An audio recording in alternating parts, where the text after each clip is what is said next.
Cyclops got a message for you. Tell your boss he can stick it. Right at the start of Assassin's Creed Odyssey, you'll get a rude awakening from a couple of thugs who waste no time trying to stab you to death. And once you've defeated them, you have a choice to make. Kill them then and there, or send them packing. Fun's over. It's one of many decisions you'll make throughout Assassin's Creed Odyssey, and like those other choices, the consequences aren't always obvious at first. The thugs are lackeys of the Cyclops, a local loan shark and bully who terrorizes the little island of Kefalonia, which means it's just business. Playing as Alexios, I decided to be merciful and show them the proverbial door. Playing as Cassandra, I was much less merciful. They were the ones asking for trouble, and they could have potentially hurt my girl Phoebe, who immediately felt like my sassy little sister the moment I met her. So I decided to end their lives on the spot. You have a lesson to learn. In this case, running them through might not have been a bad call. Show them mercy like I did, and you'll be rewarded with an ambush shortly after you leave home for the first time. They'll bring a few friends, which means a tougher fight, but more XP and loot when you take them down. However you handle the thugs, you'll soon meet up with your business partner Marcos, who wants you to help him pay off the Cyclops by stealing from the Cyclops. The one-eyed brute treasures a priceless obsidian eye, and your job is to sneak in and take it. I opted to approach the Cyclops' villa with pure stealth, slipping in and out without so much as putting a single guard in a sleeper hold. And I got away scot-free. My Cassandra isn't really the sneaking type. And by that I mean I tried to sneak in and got caught and had to fight my way out. That made Marcos a little less than thrilled with my return, as some of the Cyclops' men had attacked his winery. What did I say about being seen? Some of our decisions didn't center on sneaking or stabbing.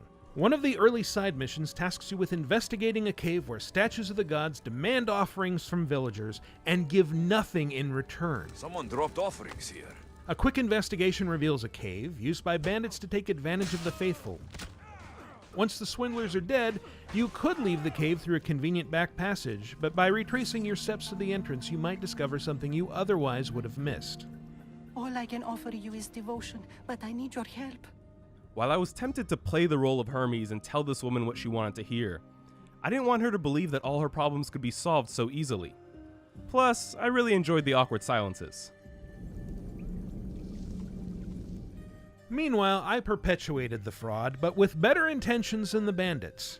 Your prayer is heard. After the woman left, I tracked down her hovel and left her a little reward in the form of reclaimed property. It was a small gesture, but one that netted me some bonus XP. Sometimes you have to wait a while for the consequences of your actions to really manifest. At one point, Phoebe asks you to check up on a playmate whose village is under strict quarantine. The kind so strict that most of it has been burned to the ground, and many of the residents have been put to the sword. He won't let us go. Here, you'll be forced to choose between the lesser of two evils. Do you save the family and risk the spread of plague? Or do you let the soldiers kill sick and innocent civilians? In this case, neither one of us had the heart to let some overzealous soldiers kill a family, so we rushed to their defense, fighting off soldiers and freeing the captives. Let them go. What?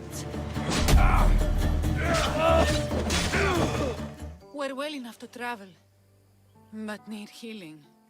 Okay, that might have not been the smartest call, but they'll probably be fine, right? Spoiler alert, several hours and a couple of story arcs later, we find out that our decision had severe consequences for Kefalonia. There doesn't seem to be a cure. Many have died. Malaka. That priest was right. Oops. We did all of this in our first couple of hours with Assassin's Creed Odyssey, and it began a journey that took us to new lands, new adventures, and a lot of new choices. And you'll be able to make those choices for yourself starting October 5th, when Assassin's Creed Odyssey launches on PS4, Xbox One, and PC. For more on Assassin's Creed, be sure to subscribe to this channel and visit us at news.ubisoft.com. Assassin's Creed Odyssey, Available October 5th.